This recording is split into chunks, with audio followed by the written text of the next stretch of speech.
Hey guys, long time no speak.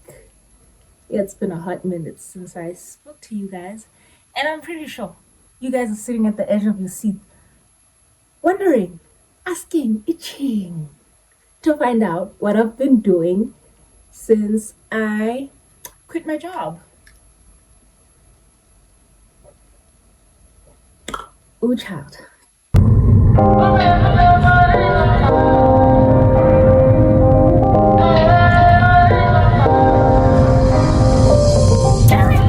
You guys, I've never been this excited to wake up at 4:30 a.m.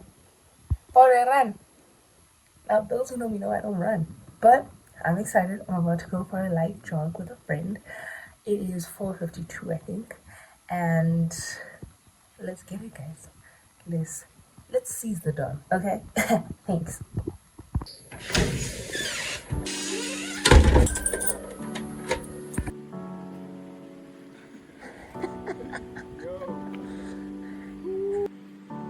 Hold on.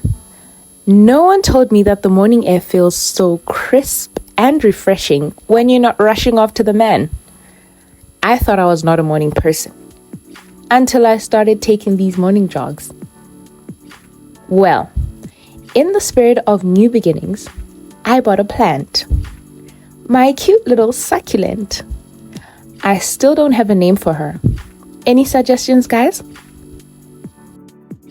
I am flirting around with the name Rosie because of her cute little rose-like buds.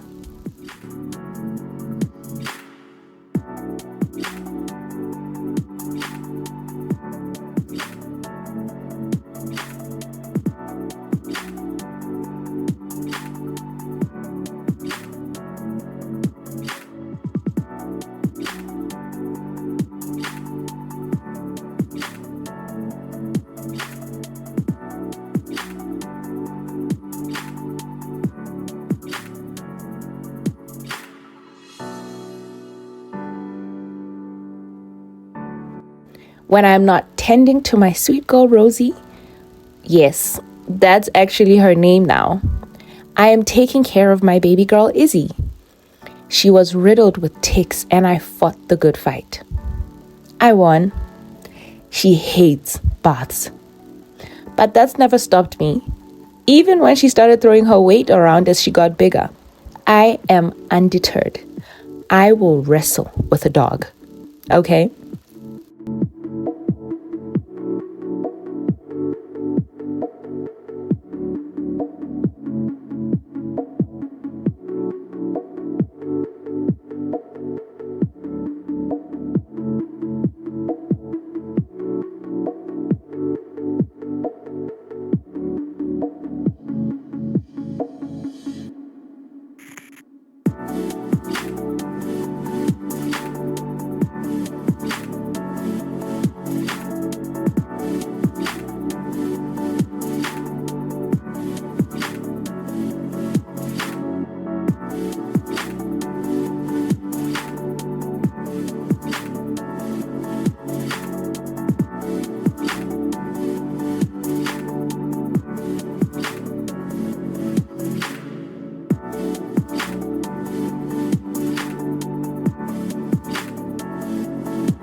Now, I told you guys I am finally putting my degree to good use.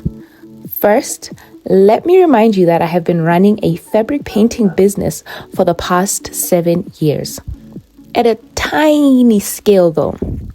After years of having to split my time between my business and other things, I have decided to venture into textile business at a professional capacity. Enters the software engineering piece of the puzzle. Without divulging too much, said textile business will have an e-commerce platform developed by yours truly. But the budding entrepreneur in me is telling me to keep some corporate secrets. In due time, all will be revealed. Patience, Padawan.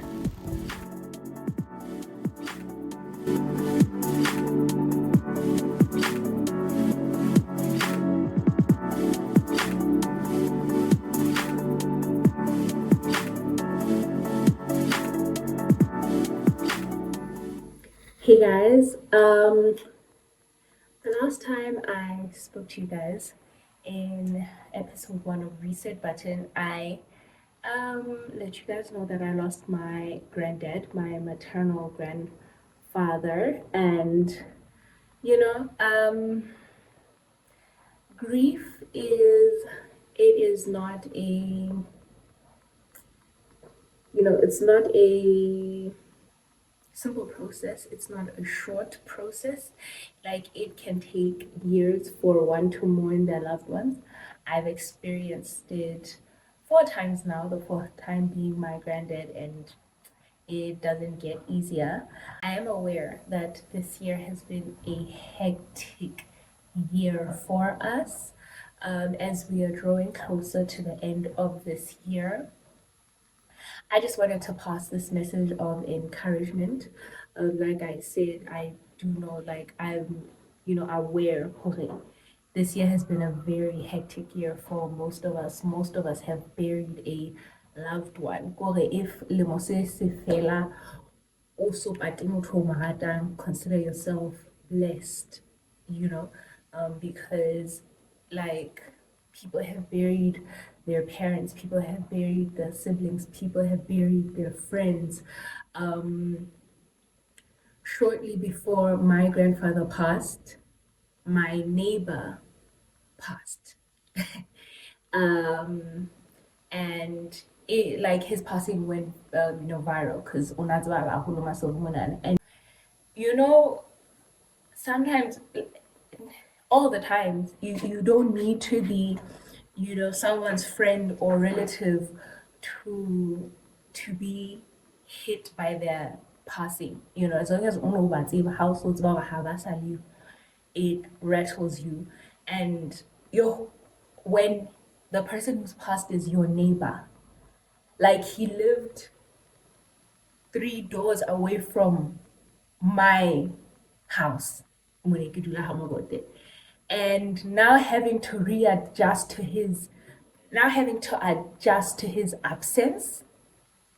Yeah, like, it was, I don't think I've ever talked about this with anyone really extensively. I've had like a brief conversation about this with my cousin and my friend and my mom as well, but I don't think I've ever actually explicitly expressed how much that messed with my mind. It messed with my mind. I could not stop looking over at his house, where his car used to park, like where he used to park his car.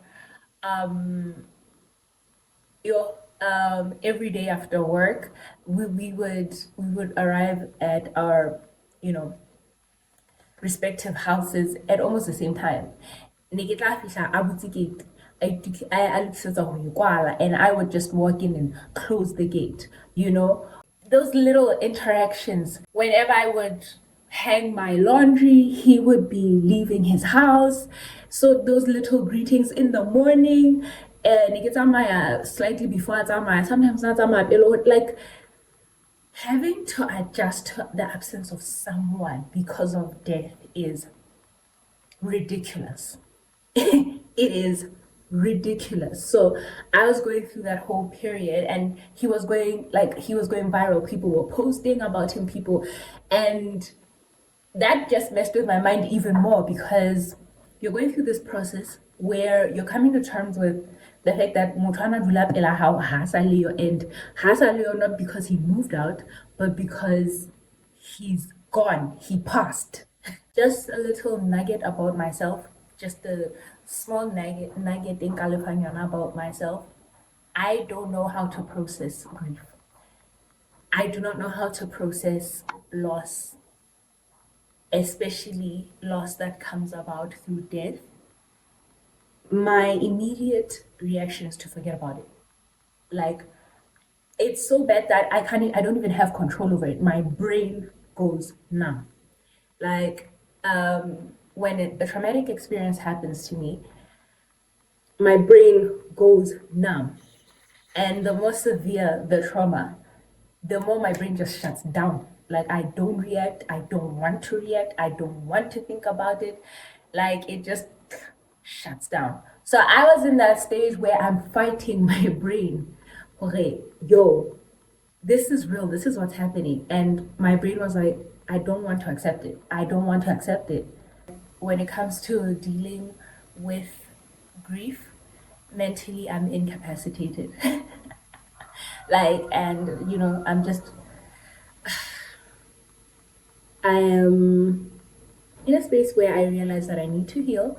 I did go for therapy last year. I am thinking of, revisiting therapy again.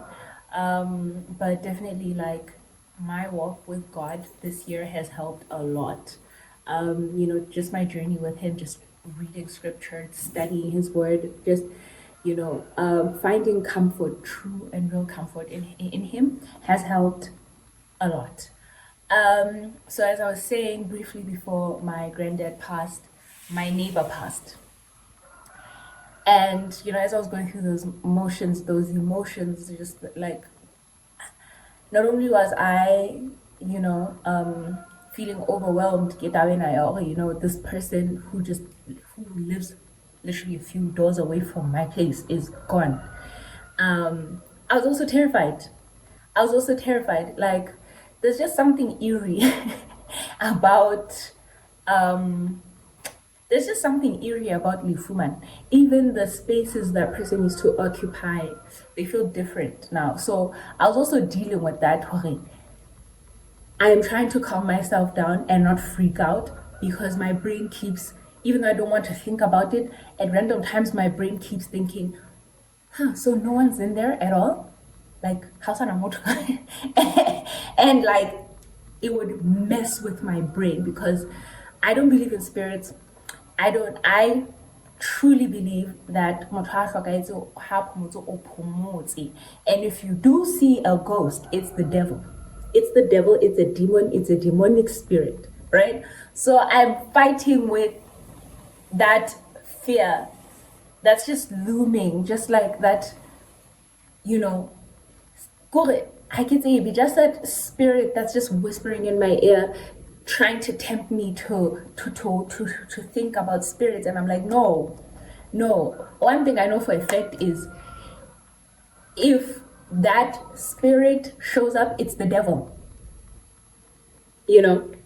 So as I was grappling with that, a few weeks later, after the passing of my neighbor, my granddad passes. Now, before my granddad passed, he had stayed for some time. He was sleeping in my room. And literally, that was, I think, 4 days before he passed, 4 to 5 days before he passed, or 6 days before he passed, less than a week before he passed, he was still sleeping in my room. And when he passed, I came back home, I had to check up on my mom and stuff. And funny enough, the whole idea of spirits I wasn't bothered. I found comfort, in as much as I did not see him before he passed. I get to be in a space where he was in before he passed. And that comforted me for some weird reason. It really did. And, after he passed, I kept thinking about how when my paternal granddad passed, he was with me, my maternal granddad. He was like literally as we were going to the graveyard. Like, and his presence was so comforting to me, because I was like, I'm burying my granddad, but my other granddad is right here with me. And that was like in 2022. And 2 years later, now he's gone. Life is weird. But I'm just making this whole presentation just as a way of saying those who have lost a loved one this year, my guy, I feel you. Like, it sucks. Like, this year has been ridiculous. Like, this year has been ridiculous. Like, again, if you have not buried a loved one this year, consider yourself blessed, because hunole crazy, man, hunole crazy. And I just want to share this passage, two passages taken by in the Dissolved Ages. I'm still reading the Dissolved Ages, guys. That's Dissolved Ages, page 471. The chapter is The Light of Life. And the first paragraph says, "It was generally believed by the Jews that sin is punished in this life. Every affliction was regarded as the penalty of some wrongdoing, either of the sufferer himself or his parent. It is true that all suffering results from the transgression of God's law, but this truth has become perverted. Satan, the author of sin, and all its results, had led men to look upon disease and death as proceeding from God, as punishment arbitrarily inflicted on account of sin. Hence, one upon whom some great affliction or calamity had fallen had the additional burden of being regarded as a great sinner." And then I'll read the third paragraph, and it says, "God had given a lesson designed to prevent this.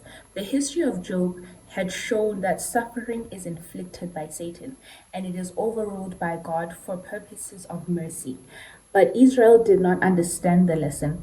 The same error for which God had reproved the friends of Job was repeated by the Jews in their rejection of Christ." This is to dispel taba ya hore lefu le tla ntate Modimo ke yena a le tlisang, suffering, ntate Modimo ke yena a e tlisang. I refuse to believe in a loving God who also has now created suffering and death. That defeats his character. That opposes his character. God is loving, God is good. How could he create death and suffering? And this these two paragraphs just show in as much as death comes through transgressing the law of God, but also we should know that death, suffering, and all inflicted by the devil. He's the one who inflicts it. Like, he's the one who deceives you into sinning, and then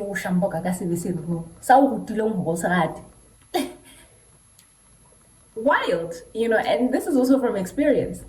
I'm pretty sure I'm not the only one who's experienced this. Like, that nigga will teach you how to love this sin, and then shambok you with the same sin, shambok you badly. But also, just to re-emphasize on who brings about death and suffering, Jesus Christ, when he was on earth, we do know who Jesus Christ, he is the Son of God, he is God the Son, he is Emmanuel, he is God with us, right? Jesus Christ, when he walked this earth, he was a man of sorrows, constantly suffering, constantly rejected. We also learn that when you read in the book of Mark, in the later chapters, you realize that he had lost his father as well, because in the later chapters, the book of Mark, we no longer see Joseph being mentioned, but rather Mary and Jesus' brothers. So that tells you that Jesus lost his earthly father. So Jesus, he was rejected. He was, insulted. He experienced loss, and he died. You understand? He didn't just die a simple death. He was tortured to death. How could God create something and then inflict it upon himself and then say that he suffered for us if he's the one who inflicted it upon himself? It doesn't make sense, right? So that just proves to you, not only did God not create death and suffering, not only does he not inflict death and suffering, he went through it. He knows what you're going through. Like, he, not just metaphorically, he experienced what you're going through, and I hope this gives you some form of comfort and, some form of courage, some form of healing. Again, especially because this year has been a hectic year for most of us. Like, it has been terrible. I just want to leave you with a verse. Yeah. I'm going to leave you guys with Numbers 6, verse 24 to 26, and it says, "The Lord bless you and keep you. The Lord make his face shine upon you and be gracious to you. The Lord turn his face toward you and give you peace." I think the verse speaks for itself, guys. I want peace, and I pray peace and healing upon, all of us, and just to know, Jorge, I just want you to know, wherever you are, Jorge, you're not alone. You're not going through this alone, and yeah, our prayers, my prayers go up for you guys and for myself as well. And yeah, let's keep uplifting and loving each other. One of the challenges I have faced thus far in this new journey is time management. Setting up a schedule in a household of more than one can be arduous, but it is nothing I've never handled before. It is when curveballs are thrown that I start to get frustrated. For instance, now that I am back home, doing house chores at my parents' house takes an hour longer, largely because the house is bigger in size and capacity. And that means time to do stuff like laundry gets shifted back into the day. Now add rain to the equation. Middle of the day rain. Just as the final droplet of laundry water cascades off your clothes as they slowly transition from drenched to damp rain. This week is supposed to be my textile manufacturing week. I have gathered all the raw materials and I'm about to move into the production phase. Now, the production is supposed to happen outside. A long-term goal of mine is to acquire an art studio for my fabric business. But for now, outside it is.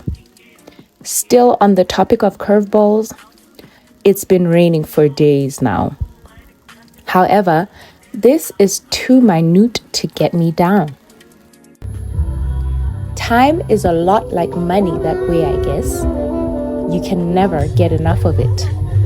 But if you have the power to wield your hours, then you can get a whole lot more done. Like attending fancy breakfast meetings and boisterous food markets. I met my 100th subscriber here. Shout out to you, Miss Ma'am. You're right. People do get rewards for such milestones. Let's get this channel up and my coins stacked. And who knows, you just might be the first recipient of my giveaways. Okay, back to business. It has been one of the most relaxing months of my life. First of all, let's get that out of the way.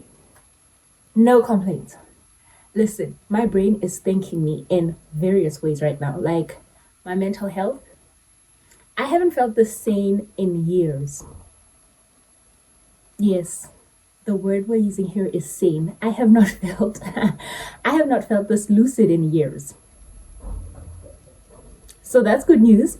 And in terms of my career aspirations, the first project that I have been working on is my painted fabric or textile project. And I'm so happy to let you guys know that it is in its final stages of production. What you guys did not see in my intro, or rather what I did not let you guys know or preview, if that's the way to put it, is I will be making cushions with my first batch of painted fabric. This is only the beginning of many wonderful things, and the cushions are in the final stages of production.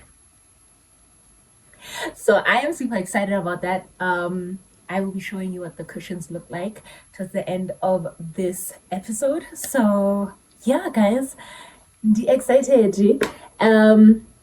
And also I will be, focusing more on the digital marketing of my product, and that also includes developing a website for my product. And again, that is only the beginning. Patience, Padawan. Patience. Yeah, you're about to see amazing things. If God is still going to bless me with a wonderful life and health in the next year, you're about to see really amazing things. You're about to see really, really fantastic things. So yeah, I will be working towards a website for my product. And it's not going to be a normal website, guys. With me, you cannot expect normal things with me. You can't. Orthodox things with me. Like your normal everyday pop and place. Not me, child. Not me. So I also cannot wait to show you guys the, website, the finished product. Like I said in my introductory episode, I'm not going to show you every single step, but you will see bits and bobs of what I am doing. If you're smart, you might catch on to what I'm actually doing. But even the smart ones won't fully catch on to what I'm actually doing. Yeah, I cannot wait to show you the production nuggets of the website as well, which I've already started. But yeah, I think that is pretty much what's been going on. I really hope you guys are enjoying this new series as much as I am enjoying creating it. It is really it's really been an amazing learning curve for me. I just want to put this out there. It has been so fulfilling to open myself up to you guys on YouTube, to speak to you guys, interact with you guys. I don't know how many times I've told you this, guys, but in real life, I'm not a socialite. I might look like a socialite here. I don't even think I look like a socialite here. Actually, yeah, kya prata on my social media platforms. In real life, that's not me, child. But that does not discourage, this is not me discouraging you guys from talking to me. Come and say hi to the girl. You know what, guys? In reality, in the depths of my heart, I'm hoping someone will come up to me and talk to me. And then I'll be like, hey, hi, oh my goodness. And then I'll say like 2-3 words, and then my mind will go blank because, yeah, my mind doesn't know how to open up with people. But when I'm alone in front of a camera, But yeah, guys, I mean, if you see me anywhere, it is December. It is dated December. I intend to go out as much as I can. I intend to make good use of these hours that I have procured for myself. So if you do bump into me somewhere, do not mind my eyebrows. I have a problem controlling my face, guys. If you're on my Facebook, you've seen what you've seen. You have seen. Okay, that's been me since I was 0 years old, guys. I have a problem controlling my face. I am not angry, I promise you. I just have a serious problem controlling my face. So if you do see me in the streets, come through and say hi to the girl, because I would love to say hi to you. I would, like, genuinely. So yeah, like, haven't been doing a real socialite in real life. Actually, no, because my social bundles run out so quickly. It's crazy. Like, my social bundles just dwindle so quickly. So maybe we could turn me into like an almost socialite, a mid socialite, an amphibian of sorts, a mixture between an introvert and an extrovert, right? With my extroversion, yeah, it's timed, and it's not given enough time. It's not given a lot of time. Yeah, it's just the bundles just run out. But anyway, guys, I hope you guys have been enjoying this episode so far, and I cannot wait to, I'm excited to take you on this journey with me. I cannot wait to speak to you guys more and more and more and more and more and more and more and more. And I appreciate some of you guys who have been coming to me and giving me topics of discussion. Patience, Padawan. I'm gonna require a lot of your patience. I have told you guys this, that one of my goals is to also have a podcast. So your topics will definitely feature in the podcast. Don't worry, my love. Your topics, they will definitely feature on the podcast. But I'm gonna need your patience, guys. I'm gonna need your patience, and let's just cruise on this. Is it still a bicycle? Because your girl has like 102 subscribers now. So is it still a bicycle? Let's call it a minibus, a karakar. Yeah. So let's just cruise in this karakar, guys. Let's just slow and steady wins the race, okay? But do not worry, your suggestions are not falling on deaf ears. I am 100% here to interact with you, get to know you guys as you get to know me. Ugh, man, I'm excited. I'm excited for this journey, and I hope you guys are enjoying so far. And I am so thankful for you guys. I'm so grateful for you guys, my subscribers. Too much. And my viewers, I know one day those who haven't subscribed will subscribe. Amen.